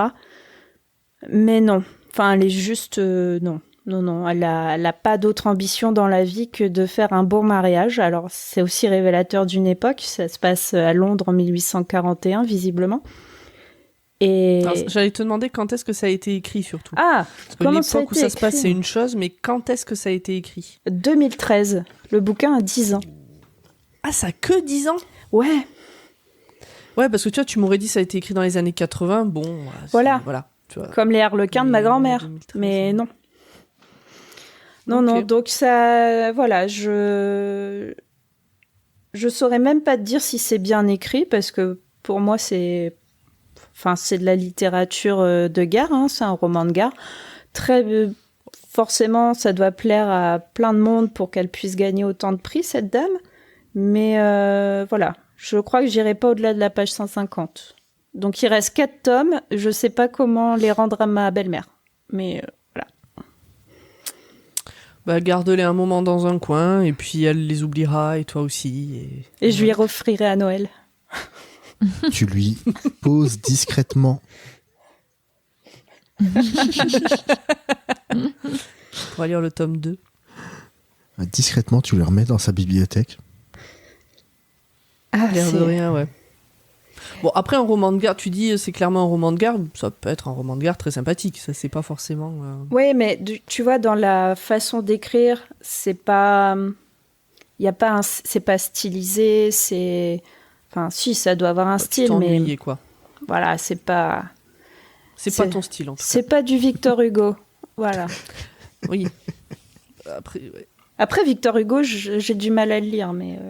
J'allais te dire, Victor Hugo, c'est pas forcément non plus une masse à faire. Faut se mettre dedans. Et je ne suis pas non plus une très très grosse lectrice, donc tu vois, d'habitude, je lis pas des choses non plus ultra stylisées, ultra compliquées à lire ou quoi que ce soit. Mais là, il m'est tombé des mains. Trop. Ok. Bon. Les autres, des questions, des remarques, des recos, je sais pas, ce que vous voulez. Est-ce que depuis, tu as accepté de l'argent de la part d'un inconnu ou... Non, mais bizarrement, on m'en demande pas mal. Ah, Des inconnus t'en demandent? Ouais, des gens qui s'appellent les impôts. Oh, Ça, ils nous donnent même pas leur nom en plus, ces gens-là. non, on sait pas. Ok. Alors moi, j'allais faire une reco podcast. Car c'était... Bah ouais, Comme c'est on se étonnant. refait- Non, mais c'est très bien. c'est étonnant. C'est surprenant de J'allais ma dire part. qu'elle hein. aurait pu glisser les tomes. Non, je vais vous recommander le podcast de Samia Basile qui s'appelle La Chamade, et notamment sa série d'été, où pendant tout l'été, elle lisait des grands livres sur les relations, comme par exemple The Game. Donc il y a un livre qui parle de comment est-ce que les hommes doivent draguer. Quelle horreur. Avec plein d'invités où les hommes viennent de Mars et les femmes de Vénus, ce genre de choses. Et je pense que d'après ce que tu me décris, ça correspondrait très bien. Et sinon, en temps normal, la chamade, c'est des histoires d'amour qu'elle reçoit, et après, elle débat avec des invités sur... Enfin, elle les raconte, et c'est un peu comme si on était au café en mode non mais tu sais ce qui s'est passé en fait, là elle l'a appelé et tout, toi t'aurais fait quoi à cette place, et voilà. Ah, mais c'est genre le jour où je l'ai pécho. Je connais pas le jour où je l'ai pécho. Ah, c'est un podcast de clameurs et c'est elle reçoit un couple et ils racontent chacun de leur point de vue la façon dont ils se sont mis ensemble. Il y a un peu de ça, sauf que là, comme tu connais pas la personne et que tout C'est est juste un anonyme, texte, en fait. c'est plus... Il y a un côté beaucoup plus... comment dire... Enfin, tu débats beaucoup plus de ce qui se passe dans cette relation. Ah oui, d'accord. Ils débriefent la relation de quelqu'un d'autre. Voilà. Ah ouais, pas mal. Mais quelqu'un qui a raconté lui-même ça. Oui. C'est pas quelqu'un qui subit ce débrief, quoi. C'est Non. quelqu'un qui a envoyé une lettre pour parler de sa relation. Oui. C'est du courrier du cœur, moderne. Ouais, c'est ça, C'est en ça. fait. Ah, Voilà. il faut que Donc j'écoute. je pense que voilà, ce livre irait très bien dans sa sélection. Donc je lui enverrai... Si elle veut l'exemplaire, Tu peux dépanner. Tu cherches à t'en débarrasser. Écoute, je lui enverrai cet épisode de Choix-Pitre avec... Comme ça, on fera d'une pierre deux coups. Donc, Samia, si tu as écouté jusqu'ici, des bisous. Mais en vrai, par contre, un vrai aparté, les chroniques de Bridgerton sur Netflix, j'ai plutôt apprécié. Tu poses le cerveau, tu regardes des beaux costumes, de la musique, ça va. Donc ça, je recommande pour un dimanche pluvieux, c'est pas mal. Et ben pour J'ai pas vu la saison 3 encore. La saison 3, il y a une 3e saison déjà ? Elle n'est pas encore sortie. Hein. C'est un espèce de spin-off. Ah, c'est pour ça que je l'ai pas vu alors. D'accord. Ah, toi, t'as vu la. Non, c'est le la spin-off reine, sur la reine. Ouais. Non, il me semblait que la saison 3 vraiment était déjà sortie, mais j'ai dû voir des annonces qu'elle allait sortir et. En plus, le spin-off je l'ai pas vu, mais ça je sais, et je pensais vraiment que la saison 3 sur Pénélope était déjà sortie. Non, pas encore. Moi, j'ai dévoré les bouquins un été et j'avais trouvé ça super. Alors, ils ont poussé le trait très très fort dans la série, c'est un peu moins le cas dans le bouquin, mais le bouquin a quand même ce truc d'essayer de te dire que les femmes vont s'en sortir par elles-mêmes, un peu de solidarité féminine, un petit peu. Ça se démarque de pas mal d'autres bouquins qui se la jouent un peu sur ces périodes-là. Et Non, c'était un été un peu compliqué, donc j'ai vraiment lu beaucoup pour éviter de parler aux gens qui étaient autour de moi. Mais je me suis fait tous les bouquins le courant de l'été. Et c'est des gros bouquins là aussi. C'est du pavé. Pour rehausser une armoire normande, c'est parfait. Ouais, mais à la liseuse, ça se voit pas. À la liseuse, ça se voit pas. Non, la liseuse pour rehausser une armoire normande, je recommande pas. Non. Non, Elle aime pas du tout. Éventuellement, ça peut t'aider à la faire glisser, mais il te faut 4 liseuses du coup. Ça commence à devenir cher, mettez du carton. Vous avez des bouquins comme ça d'auteurs qui ont vendu énormément, qui vous sont tombés des bras, enfin des mains? Alors, Oui, Stephen King. Oui, j'allais dire Joyland est exclu. Joyland, je l'ai lu jusqu'au bout. Insomnie, je l'ai jamais fini par contre. est-ce que tu connais mon autre podcast ? Tu peux en parler, je pense que c'est un peu raccord avec le sujet du livre. Hein. Mais c'est les deux recos qui me sont venus à l'esprit, mais je préférais... Je pensais que tu allais parler de ton podcast. Ben non, mais Bah, je me vas-y, suis dit écoute, que j'allais parle-en. parler de quelqu'un d'autre. Mais là, vu que Alors, c'est un podcast où 2 humoristes qui s'appellent Joseph Roussin d'ailleurs, et Julie Albertine, sont venus me voir et me disent on n'a jamais lu et on n'a jamais vu 50 nuances de Grey, et on se dit que c'est une bonne idée de le lire et de le commenter en direct dans un podcast. Pour assermenter cette idée, il a fallu que je lise le livre en avance. C'est dur. Bah, surtout quand t'as pas le choix d'être obligé de le lire jusqu'au bout, c'est... Donc, à l'heure qu'il est, pour ce podcast, donc, qui s'appelle 7,40€, parce que c'est le podcast qui te fait économiser 7,40€, j'ai dû lire les 2 premiers tomes de 50 nuances de Grey et les 2 autobiographies de Michel Sardou. Ouf, Ah, il y en a 2 ? Oui, il y en a 2. Il y a... Attends, celle qu'on lit en ce moment s'appelle... On peut Ah, plus je l'ai rien pas sous la dire. main. Non, c'est même pas on peut plus rien dire, c'est... Bref, il en a sorti une première et la deuxième, c'est Je ne suis pas encore mort, je dors. C'est mais la pour bio de de mon vrai chat sur Twitter. Oui, c'est vraiment... c'est non, je ne suis pas mort, je dors. Je crois que c'est ça le nom de sa deuxième autobiographie. Au secours. Et, voilà. Moi, toute vanne mise à part par rapport à Stephen King, parce que ces dernières années, j'ai surtout lu ça. Là, récemment, j'ai essayé de lire en même temps que plusieurs personnes sur un autre club de lecture, Samouraï de Fabrice Caro. Ah oui. J'entends tout le monde dire du bien de Fabrice Caro. C'est le premier livre de lui que je lis. J'en ai lu moins de 10% et je m'ennuie terriblement. T'as lu ses BD ou pas? Non, pas du tout. Non, rien du tout. D'accord. Je découvre avec ce roman. C'est très particulier. Moi, j'en ai lu, j'ai pas tout lu, mais j'en ai lu beaucoup du Fab Caro. C'est très singulier, c'est souvent très absurde. J'aurais pas commencé par Samouraï, clairement. Ok. Parce qu'en fait, ces romans, plus t'avances, plus c'est vraiment... Enfin, moins c'est accessible, entre guillemets, comme humour et tout, je trouve. En roman, le plus facile pour rentrer en matière, c'est le discours. En plus, il y a le film aussi, qui est très chouette. Il n'y a pas une pièce de théâtre aussi ? Je sais pas. Il y a beaucoup d'œuvres de Fab Caro qui ont été adaptées en spectacle vivant, donc c'est possible qu'il y ait une version sur les planches pour le discours. Il y en a une pour Zai Zai Zai Zai, ça c'est sûr. Mais voilà, en BD, la plus connue, c'est Zai Zai Zai Zai. Ne regardez pas le film, c'est indispensable. Vous pouvez lire la BD. Moi, ma préf, c'est Et si l'amour s'était aimé, parce que c'est une parodie de roman photo. Ok. Les trucs qu'il y avait dans les vieux magazines qu'on trouvait chez les coiffeurs. Les nous deux là. et tout ça, là. Voilà. Et sinon, en roman, je conseillerais plutôt le discours Samouraï. Moi, j'ai bien aimé, mais parce que je suis déjà bien imprégnée de l'univers. Ok. Alors, pour compléter, donc le discours, il me semblait bien, ça a été adapté au théâtre avec Simon Astier, dans le rôle principal. Ok. Et en fait, j'ai lu Open Bar, qui est une de ses BD, le tome 1, qui m'avait été offert par Dame du podcast Écoute ça, pour mon anniversaire il y a quelques années, et ça avait été une très belle découverte. Justement en termes d'absurde. Je me demande si c'est pas dans celui-là qu'il y a ma planche préférée de Fab Caro. Je sais pas si c'est dans le tome 1, c'est dans Open Bar, mais je sais plus si c'est dans le tome 1 ou 2. Mais...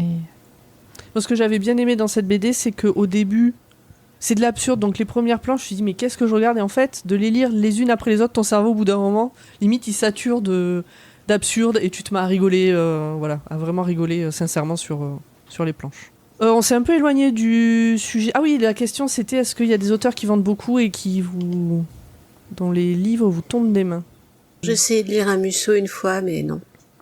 Oh, j'en ai lu quand j'étais jeune. En fait, j'ai un peu tendance à ne pas lire les trucs que tout le monde lit. C'est ça. Aussi bien quand c'est le Goncourt que quand c'est ce qui se vend le plus au relais. J'ai jamais lu Harry Potter à cause de ça. À cause de cet esprit de contradiction étrange. Ah si, j'ai juste pas lu le dernier, mais j'en ai lu aucun. J'en ai lu aucun parce qu'au lycée, fallait trop avoir lu Harry Potter. Du coup, j'ai dit, moi, je lirai pas Harry Potter. Ah oui, tiens, dans le genre, le truc qui m'est tombé des mains où j'ai pas réussi à le finir, Le Seigneur des Anneaux. Eh ben, et tu sais quoi, je viens de commencer l'audio, il y a 2 heures. En audio, ça passe peut-être mieux, mais j'étais au collège et franchement, il y a tellement de descriptions, ça m'avait saoulée, quoi. Ah, c'est dur. Hein. Pareil. J'ai lu la moitié du tome 1, un peu plus de la moitié du tome 1. Et là, Monsieur Pomme est en train de finir le tome 1, et de le relire, parce que lui, il les a déjà lus. Et du coup, je me suis dit que j'allais le tenter en audio, parce que c'est le genre d'histoire que je vois bien en audio, justement. Alors moi, j'ai tenté Silo. Oh non, sa phrase commence vraiment mal. Ah, t'as failli être virée. Je l'ai pas encore fini. Je vous dis, mais tu vas le finir bientôt, hein, dis donc. J'ai passé la page 150. Ah, c'est bien. Bon. Non, mais je rigole, là, t'as le droit de pas aimer Silo. Hein. De toute façon, on a bien compris que t'étais sur une soirée j'aime pas, de toute façon, donc... Ouais, je sais pas, ça doit être la période. Mais non, moi, c'est du Chatham. J'ai essayé, j'ai pas passé le premier chapitre. T'avais fait lequel ? Je me souviens plus. Ouais, c'est un Chatham. C'est un Chatham qui était soi-disant ultra sombre, ultra dark, ultra malsain, et peut-être parce que j'ai pas continué, donc je peux pas te dire. D'accord. Il y avait une maison sur la couverture. Voilà. On est bien avancé là. Une couverture bleue. Waouh. Il y a une maison. Non, mais avec écrit Chatham dessus. Et dans le livre, il y avait des gens. Il y avait une balançoire. Non, il n'y a pas un truc qui s'appelle le Signal ou quelque chose comme ça ?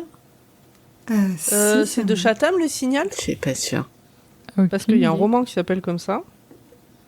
Il y a un drama coréen. Si, c'est Chatham. Comme ça. Ouais.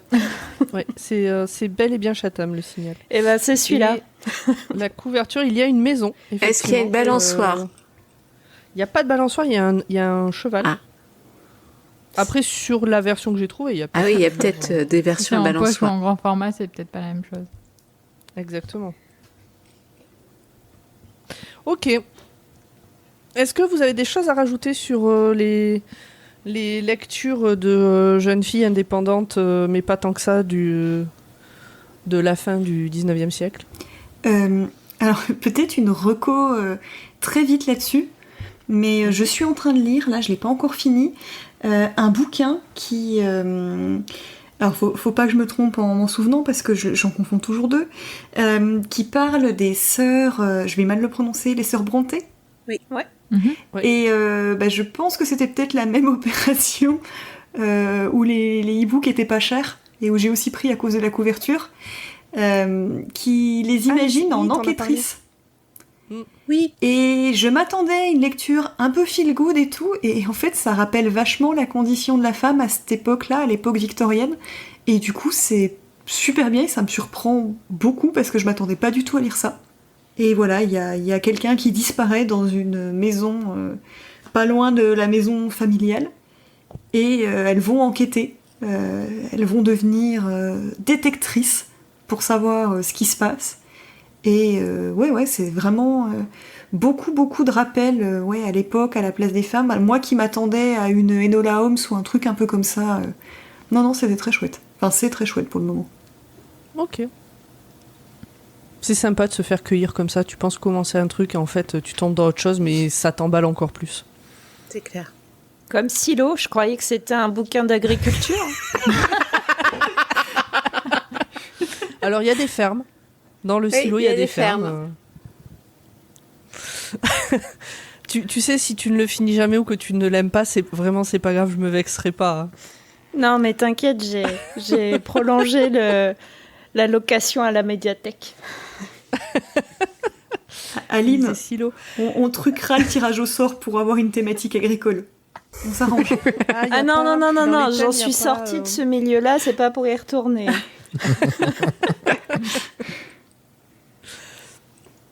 Ok. Bah, si on a fini avec le bouquin d'Aline, il reste plus que le mien. Le plus joyeux de la bande. Ah bah, vous allez voir, on va sur un truc qui est encore ultra léger. Lorsqu'on sort de Plassans par la porte de Rome, située au sud de la ville, on trouve, à droite de la route de Nice, après avoir dépassé les premières maisons du faubourg, un terrain vague désigné dans le pays sous le nom d'Aire Saint-Mitre. Donc moi je vais vous parler, comme on disait, d'un livre très léger, d'un petit auteur peu connu, très récent. Et donc c'est La Fortune des Rougons d'Émile Zola. Ah oui, Je c'est sais pas actuel. si vous en avez entendu parler, jeune pousse de la littérature française. Je crois qu'il est nommé au Goncourt cette année, non ? Oui, C'est possible. En tout cas, franchement, vu ce que j'ai lu, il a de l'avenir. Hein. Je sais pas ce qu'il fera, parce qu'on sait pas, mais vraiment, il a de l'avenir. Tu crois qu'il voudra faire des sagas plus tard ? C'est très tendance, ça m'étonnerait pas. En plus, là, on parle de premier tome, donc il y en aura au moins deux. Ah oui, effectivement. Donc, pour revenir sur des choses plus sérieuses, parce que quand même, on est des sacrés petits rigolos. La Fortune des Rougons d'Émile Zola, donc c'est le premier tome de la fameuse saga Les Rougon-Macquart, histoire naturelle et sociale d'une famille sous le Second Empire. Je trouve que ce titre donne envie de surtout ne jamais lire aucun des bouquins de cette saga, mais c'est particulier. Et juste pour replacer comment j'en suis arrivée à lire ça cet été, parce que pareil, c'est pas forcément un bouquin qu'on va lire comme ça sur la plage. Pour cet été, j'avais une liste de bouquins que je voulais lire. J'en ai lu aucun. J'en ai lu plein d'autres, mais aucun de ceux de ma liste. Et sur Twitter, j'ai lancé un appel pour dire j'aimerais bien lire un classique. Qu'est-ce que vous me conseillez ? Et je crois que c'est toi, Lily, qui m'avait parlé de Aurélien d'Aragon. C'est fort possible, c'est un livre que j'aime beaucoup. Et je suis allée du coup sur... mon frère s'appelle Aurélien, parce que Aurélien d'Aragon, justement, pour ce livre. Donc je me suis dit, je le connais pas, c'est l'occasion. Bonne idée. Je suis allée sur Audible, parce que je voulais découvrir un classique, mais en audio. Je suis allée sur Audible, et il y était pas. Par contre, parfois, quand ils te proposent d'autres livres qui pourraient correspondre, et Audible m'a proposé La Fortune des Rougons d'Émile Zola. Et Émile Zola, ce que j'en connaissais jusque-là, c'était Germinal, dont j'avais étudié des extraits en première et puis que j'avais lu l'année d'après ou 2 ans plus tard, qui m'avait beaucoup marqué. Et j'avais lu aussi La Terre, dont on a beaucoup parlé avec Corée, qui est... j'ai pas lu les autres, mais qui est ultra trash. Genre Germinal, c'est une balade à côté, en termes d'histoire. Donc 2 bouquins, en fait, pris au hasard, il y en a quand même 20, des romans. Donc je me suis dit, allez, je lis le premier. Et donc, voilà, ce tome, c'est le premier. Il débute au moment du coup d'État et de la prise de pouvoir par Louis-Napoléon Bonaparte, qui devient donc Napoléon III, et ça se passe le 2 décembre 1851. Alors là, j'avais écrit une vanne dont j'étais très fière et en fait, je me suis rendu compte que c'était le titre officiel parce que j'ai dit c'est un peu Rougon-Macquart origine.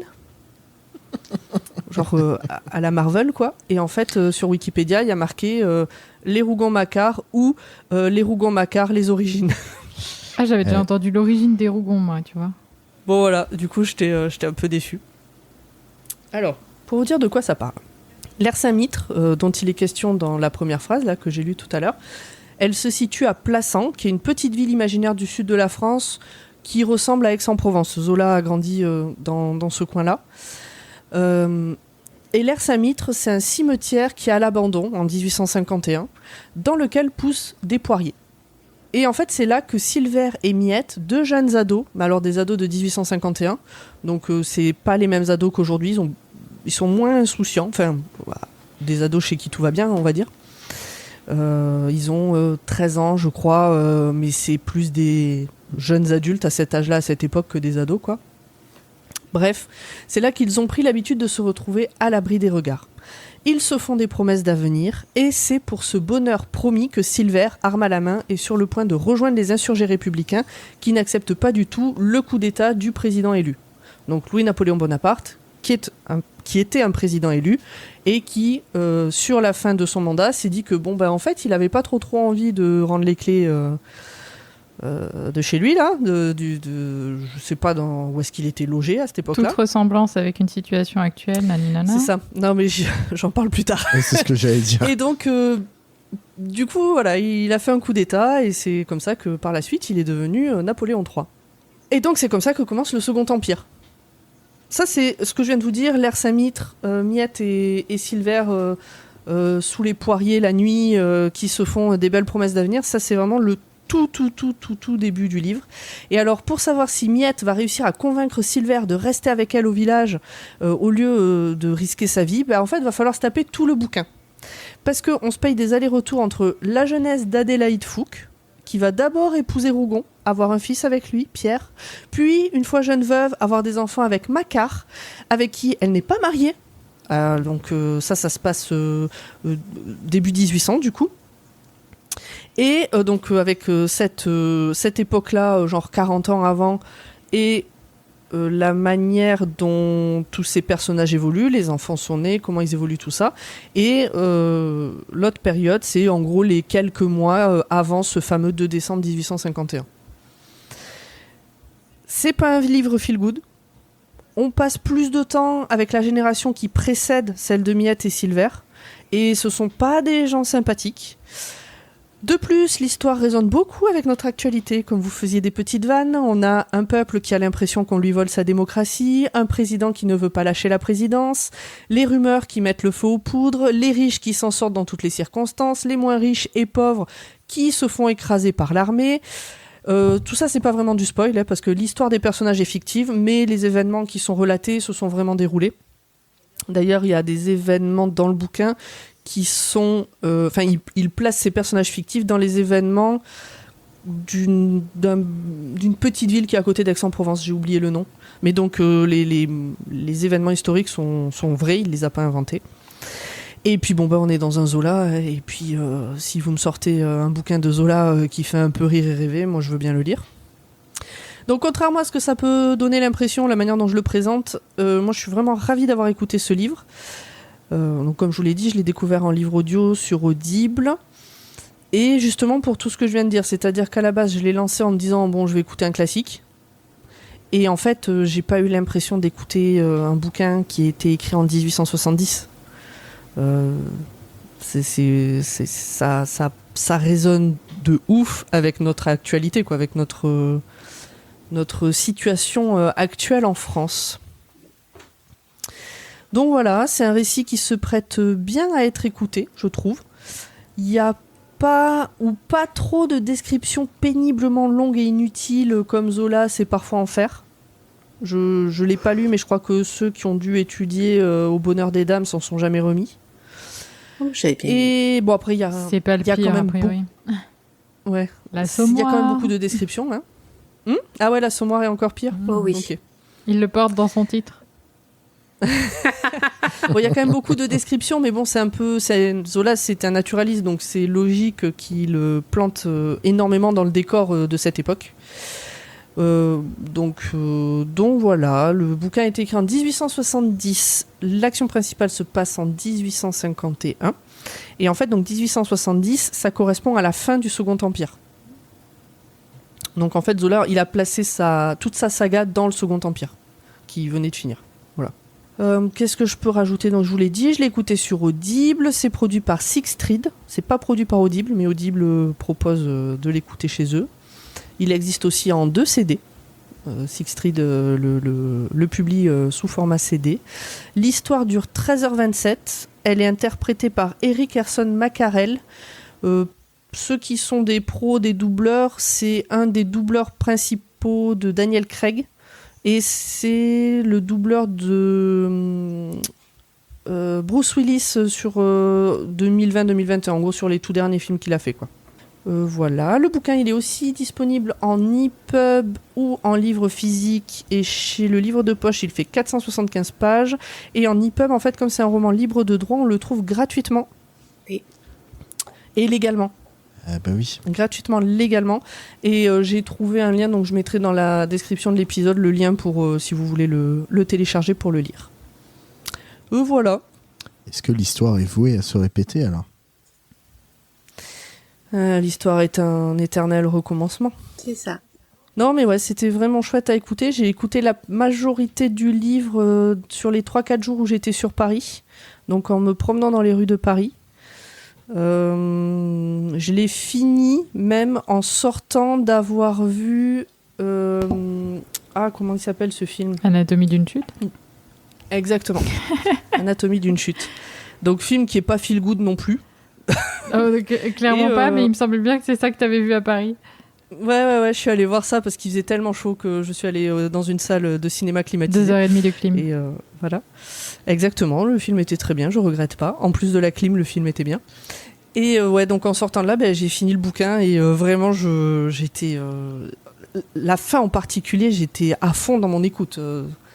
C'était jusqu'au bout, j'avais des espoirs, et pour certains personnages, des espoirs dans un sens ou dans l'autre, parce que y a quand même des grosses saloperies que t'espères jusqu'au bout qu'ils vont pas s'en sortir, et puis enfin voilà, c'est je m'attendais pas à me prendre autant au jeu de qu'est-ce qui arrive au personnage.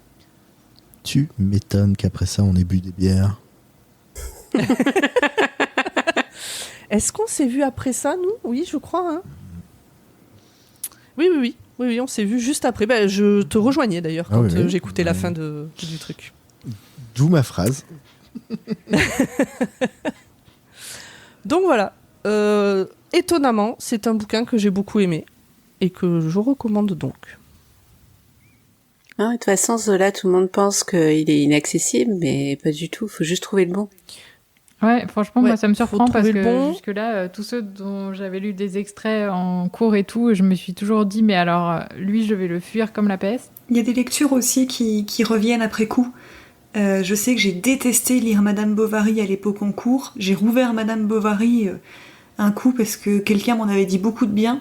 Alors du coup, c'est Flaubert. Et j'ai tellement accroché à ce que ça racontait que j'avais tellement pas perçu à l'époque. Ouais, moi j'ai eu ça avec Belle Amie, j'avais dû l'étudier en première, d'ailleurs je suis tombée dessus pour l'épreuve du bac. Je l'ai subi ce bouquin et je l'ai relu pas très longtemps après, parce que le bac, le français j'avais 17 ans et j'ai dû le relire à 21 ans, quelque chose comme ça. Et j'ai adoré ce bouquin. Alors pourquoi est-ce que je suis allée le relire alors que je l'avais détesté? Je sais pas, est-ce que quelque part il y avait quand même un truc qui m'avait parlé, l'air de rien, inconsciemment. Tu devais boire une bière avec Zu? Ça c'était 20 ans plus tard par contre, presque pas 20 ans plus tard mais pas loin. et Belle Amie, en fait j'ai adoré ce bouquin. Mais il y a une ironie chez Maupassant, et en particulier dans Belle Amie, il y a des scènes, je suis morte de rire en lisant ça, c'est hyper drôle. C'est peut-être le film qui t'avait donné envie? Non, je l'ai pas vu. Les adaptations avec Robert Pattinson. Oula, non. Alors déjà, l'époque où j'avais 21 ans, Robert Pattinson, il faisait pas tant de films que ça, je pense. Et parce que... Non, à l'époque, il devait y avoir une adaptation en téléfilm. Peut-être. Non, mais Probablement Twilight, avec ça Clavier date et de 3-4 Depardieu. ans après ça. Donc voilà, La Fortune des Rougons. Vraiment, très bonne surprise. J'ai trouvé l'EPUB du suivant. Est-ce que je vais le lire ou pas, je sais pas, mais il est dans ma liseuse. Alors, sachant que, petit twist, en faisant mes recherches pour le bouquin, Oui. j'ai découvert qu'il y a 2 façons de lire Zola, de lire la saga des Rougon-Macquart. Il y a l'ordre dans lequel Zola a publié les bouquins, et il y a l'ordre dans lequel il conseille de lire une fois qu'il a eu tout publié. C'était Parce qu'il ça les dont a tu pas publiés parlais. dans l'ordre où ça se passe. Alors, je saurais pas. Je pense que si, justement. Je crois qu'il les a publiés dans un ordre plutôt chronologique, même s'il y a au niveau chronologie, il y a des trucs qui se recoupent. Mais vu que on suit, en fait, chaque bouquin suit un des membres de la descendance d'Adélaïde Fouque. Donc, des fois, ça se passe en même temps, mais pas au même endroit. Enfin, c'est pas des gens qui se côtoient. Et je sais pas pourquoi. J'ai pas creusé plus, j'avais pas le temps. Pourquoi est-ce qu'il propose après coup un autre ordre ? Mais du coup, je me dis, c'est l'auteur lui-même qui dit qu'il vaut mieux le lire dans un ordre différent. Donc, autant suivre les conseils de l'auteur. Il y a plein d'auteurs très bien qui font ça. Hein. Ouais. Donc, le suivant, je crois que c'est le suivant, dans l'ordre de publication, je crois que c'est La Curée. Oui, je crois qu'il a alterné à chaque fois entre un Rougon et un Macquart, mais je suis pas sûre du tout. C'est possible. Et ce qu'il recommande, lui, après La Fortune des Rougons, c'est de lire Son Excellence Eugène Rougon, qui est en réalité paru en 6e. Bon, voilà. On verra si je lis la suite ou pas. Tout le monde a été traumatisé par Zola au lycée ? Non, mais j'ai adoré.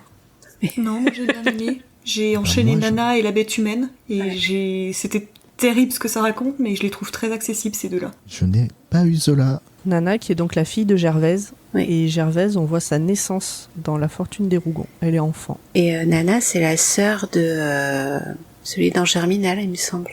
De Étienne Lantier ? Oui. J'ai failli dire Tom Tom, c'est-à-dire où est-ce que j'en étais. T'es fatiguée. Alors, tu connais le speech de Nana de base ou pas ? Elle est pas plus ou moins prostituée. C'est ça. Et nous, jeunes étudiantes de seconde ou première, on a lu ça parce qu'il y avait un manga qu'on adorait qui s'appelait Nana. Ouais. Ah. Mais qui n'a rien à voir. Rien non du tout. Non, et comme c'est pas une Rougon, en fait, tu sais que vraiment ça va mal se passer, quoi. Oui, parce que dans l'histoire, les Rougons, c'est la branche légitime. Légitime, merci, puisque Adélaïde était mariée à un Rougon et qu'elle a eu un fils Rougon. Et les Macquart, c'est la branche bâtarde, du coup, puisque ensuite Adélaïde a eu 2 enfants avec un Macquart, et de là découle... En gros, il y a la branche des Rougons, c'est les riches... c'est les riches salauds, un peu, arrivistes, etc. Et les Macquart, c'est les dégénérés. C'est un peu comme ça que c'est présenté. C'est ça. Hein. Dans le sens où ils ont récupéré la folie de la grand-mère, ils ont récupéré l'alcoolisme du grand-père, ils ont récupéré la pauvreté, tout ça, alors que de l'autre côté, ils sont un peu plus sains d'esprit, ils sont très riches, mais par contre, ils sont mauvais dans l'âme, quoi. C'est plus. Ouais, mais comme ça, même ceux qui sont pas trop. Ils sont tous tordus. Ouais, ceux qui sont pas trop tard chez les Macquart, en fait, c'est que des coups du sort. Hein. Quand tu regardes Étienne Lantier. Mais c'est de toute façon, c'est le propos de Zola, c'est la double hérédité. Comment il appelait ça, la double hérédité génétique et sociale. Oui, c'est ça. Je voulais vous lire la première phrase de la préface. Il dit « Je veux expliquer comment une famille, un petit groupe d'êtres, se comporte dans une société en s'épanouissant pour donner naissance à 10, à 20 individus qui paraissent au premier coup d'œil profondément dissemblables, mais que l'analyse montre intimement liés les uns aux autres, l'hérédité à ses lois comme la pesanteur. » Spoil, ça finit mal. L'ascenseur social est bloqué au sous-sol. Oui. Et c'est pour ça qu'en ce moment il est franchement actuel et c'est, le relire à chaque fois c'est bois des bières après. Non mais ouais, je m'attendais tellement pas à ce qu'il match à ce point avec l'actualité, vraiment. Bon, je crois qu'on a fait le tour. J'ai une toute petite reco par rapport à ce que tu disais. Mais vas-y. Tu parlais du fait que tu l'avais écouté en livre audio sur Audible. Pour les gens, et qu'il existait du coup des e-pubs, etc., enfin des e-books, qui quand ils sont tombés dans le domaine public peuvent être récupérés gratuitement, je pense à Wikisource, ces choses-là. Absolument. Il existe... sur Place des libraires aussi, tu peux les récupérer. Ouais, il existe littératureaudio.com, avec des bénévoles donneurs de voix qui lisent du coup des livres tombés dans le domaine public, et qui sont ultra intéressants. Avec différentes, c'est du bénévolat, donc différentes qualités d'enregistrement, des voix qui vivent plus ou moins le truc. Je sais que la personne qui lit les Sherlock Holmes a un espèce d'accent, cela joue avec un accent un peu anglais et tout, qui est très très drôle à lire. Ça fait très vieille série à regarder, sur lesquelles on tombe sur France 3 un dimanche après-midi quand on sait pas quoi faire. Et ils font tous un excellent boulot. Et c'est très chouette, puisque comme c'est du bénévolat, on peut tout télécharger gratuitement. Et j'avais commencé à courir avec Guérépé dans les oreilles. Je déconseille. Il y a trop de noms de personnages. Mais sinon, alors Guérépé, Corée doit nous en faire un épisode spécial après l'hiver. Avec Sarah, si tu veux te joindre à elle. Non, moi j'avais adoré Journal d'une femme de chambre, lu par une de leurs lectrices qui depuis est décédée, mais qui a une voix et qui est une gouaille qui est incroyable. C'est de qui ? C'est de Mirbeau. Ok. Je crois que mes premiers livres audio, ça a été sur ce site. Justement sur ce site, quand j'ai voulu... Parce que le deuxième tome là, des Rougon-Macquart, enfin le deuxième... donc son excellence Eugène Rougon, je l'ai cherché en audio parce que du coup j'aurais bien voulu l'écouter. Il n'était pas sur Audible, mais il est sur le site dont tu parles. Et il est lu par une certaine Pomme. Et en fait, quand je me suis connectée, que j'ai vu le nom, que j'ai vu Pomme à côté, je me suis dit, mais j'ai déjà un compte sur ce truc ? Alors, je pensais que c'était mon truc tu vas de te rendre compte connexion. qu'à la voix, ça ne le fait pas. Mais j'ai beaucoup rigolé, tu m'y fais repenser là, effectivement, c'est Pomme qui les lit, ceux-là. Exactement, et j'ai voulu en savoir plus, mais bon, il n'y a pas d'infos. Et alors pour le coup, celui que j'ai téléchargé, là, je sais pas, il se dézippe pas, j'arrive pas à le récupérer, mais du coup, je vais réessayer peut-être sur l'ordi plutôt que le téléphone. Et pour les bouquins les plus connus, des fois, ils font une ou deux versions. Quand il y a une version qui commence à être assez passée, avec un son pas top ou quelqu'un qui a une voix un peu particulière, et ils font des versions à plusieurs voix exprès. Des fois, c'est super intéressant à écouter. Ok, c'est des bonnes recos tout ça. Bon, écoutez, on a fait le tour, tout le monde a parlé de sa reco. Corée, est-ce que tu veux en placer 12 ou 25 de plus ? Je peux, il se trouve que bientôt je vais lire Silo, Origine. Donc le tome 2. Le tome 2, parce que tu as cru en moi. T'avais la confiance. Elle a fait genre qu'elle allait pas lire le tome 2. Moi, je savais qu'elle allait lire le tome 2. Non. Et là, je suis en train de lire La Société protectrice des kaiju. Ah oui, qui se font empapaouter. Ouais. Qui se font empapaouter. Voilà. Vous voulez dire un mot sur vos prochaines lectures ou pas ? Ou c'est pas obligé ? Est-ce que vous avez... J'ai déjà un peu dit ça tout le long, donc non. Oui. Ça dépendra du thème. Ah, toi, tu attends du coup. Bah ouais, oui, c'est vrai que tu n'as pas de pal. Oh, mais c'est vrai, dis donc, j'allais oublier. Est-ce que quelqu'un veut rajouter quelque chose, du coup ? Alors, on va passer au tirage au sort. Alors, les thèmes. Pendant que j'ouvre, je vous explique. Les thèmes ont été proposés par les gens qui peuvent participer au club de lecture, c'est-à-dire les podcasteristes de Podcut et les patriotes. On a eu quelques participations. On a 18 thèmes à l'heure actuelle. Donc on a de quoi tenir 1 an et demi facile. Pour faire le tirage au sort, j'ai tout ça dans un tableau. Je vais faire un tri aléatoire et on prendra le premier.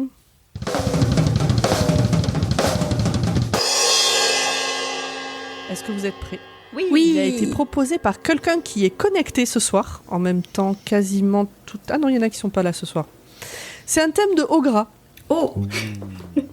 Et le thème, c'est 20 000 lieues sous les mers. Oh. Donc, il va falloir lire un livre qui a un lien avec la mer, l'océan, etc. Donc, pas forcément avec le dessous des océans, en réalité. C'était pour le thème que tu as donné souvent. Oui, tout à fait. Okay. On n'est pas obligé de lire Jules Verne. Non. Ah. Et si on lit un livre où le personnage boit un verre d'eau, ça marche ou... Si c'est sur un bateau. Tu vas pas lire Hemingway, quoi. certains, je regrette, je viens juste de finir la saga des Passagers du Vent qui se passe sur des bateaux sur 8 tomes. Du coup, je peux pas le mettre dans le... C'est dommage, hein. Alors, le but, si on ne triche pas, c'est de lire un livre qu'on n'a pas encore lu. C'est pas de présenter un livre qu'on a lu il y a 3 ans et qu'on avait bien aimé et qui rentrait dans le thème. Il va bien y avoir un tome de One Piece qui va sortir. On rappelle qu'un livre, c'est un roman, un essai, une BD, un manga, un livre audio, un webtoon aussi. On en a parlé l'autre jour. Ça peut être du webtoon, ça peut être le mode d'emploi de la télécommande si elle est waterproof. Voilà. Est-ce que tu veux rajouter des précisions, Ogra, sur ce thème ? Non, pour moi, c'était parfait comme tu l'as exposé. Très bien. Les autres, est-ce que vous avez des questions ? Il y a quelqu'un qui a déjà son livre. Hein. Ah, tu l'as déjà lu, Lily, ou c'est le prochain ? Il est dans ma pile à lire de rentrée et je viens de me rappeler qu'il s'appelait comme ça, donc je pense que ça doit pouvoir coller. Je me souviens plus du pitch, mais je pense que ça peut coller. Bah vas-y, dis-nous ce que c'est, parce que tu l'as montré à la caméra, mais en podcast, c'est pas... C'est Naufrage de Vincent Delcroix. Ok. Sorti chez Gallimard. Bon, je vous propose qu'on se quitte ici. Oui. Yes. Non. Parce qu'il faut qu'on trouve un nouveau livre maintenant. Et voilà, donc maintenant il est temps de chercher un nouveau livre. Donnez-nous des signes de vie dans 20 minutes pour être sûr que votre pile à lire ne s'est pas écroulée sur vous. D'ailleurs, là, de ce qui a été parlé aujourd'hui, vous avez rajouté des choses dans vos piles à lire ou pas encore, ou pas voilà, dès que sa bouche fut pleine. Oui, j'allais dire le truc de la bouche pleine parce que j'avais plus le titre en tête. Il y a ton livre aussi, que j'ai ajouté. Personne pour Secret d'une nuit d'été ? C'est bizarre, dis donc. Bah non. Je vous donne le bouquin. Hein. Écoute, si après 50 nuances, on a encore de l'espoir avec Julie et Joseph. Non, moi j'ai trop envie de relire Le Prince et le Pékinois et pas du tout ton livre. Mais 50 nuances, oui, je pense que faut que tu le relises. T'as le 3e tome, non ? J'ai pas encore fait le 3e tome. Mais Et après, t'as les versions du point de vue de Christian.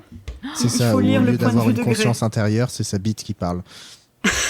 Ah oui, c'est pas ma déesse intérieure fait des bonds de joie, je sais pas quoi là. Grâce à toi, j'ai écouté le podcast anglais qui en parle et j'ai vraiment pleuré de rire. C'est une très belle note de fin. Oui, c'est ça. C'était le premier club de lecture de Choix-Pitre. Oui. Et je suis ravie que ce projet existe. Et vous aussi, je le sais. Bah oui. ouais. C'était très chouette. Merci Pomme. Donc pour rappel, prochain enregistrement semaine du 15 octobre. Et prochain épisode, 1er mardi de novembre. Sur le thème 20 000 lieues sous les mers. Ou sur les mers, allez hop. Soyons fous. Eh bien, bye bye, à la prochaine. À très Bonne bientôt. Au revoir. Salut tout le monde.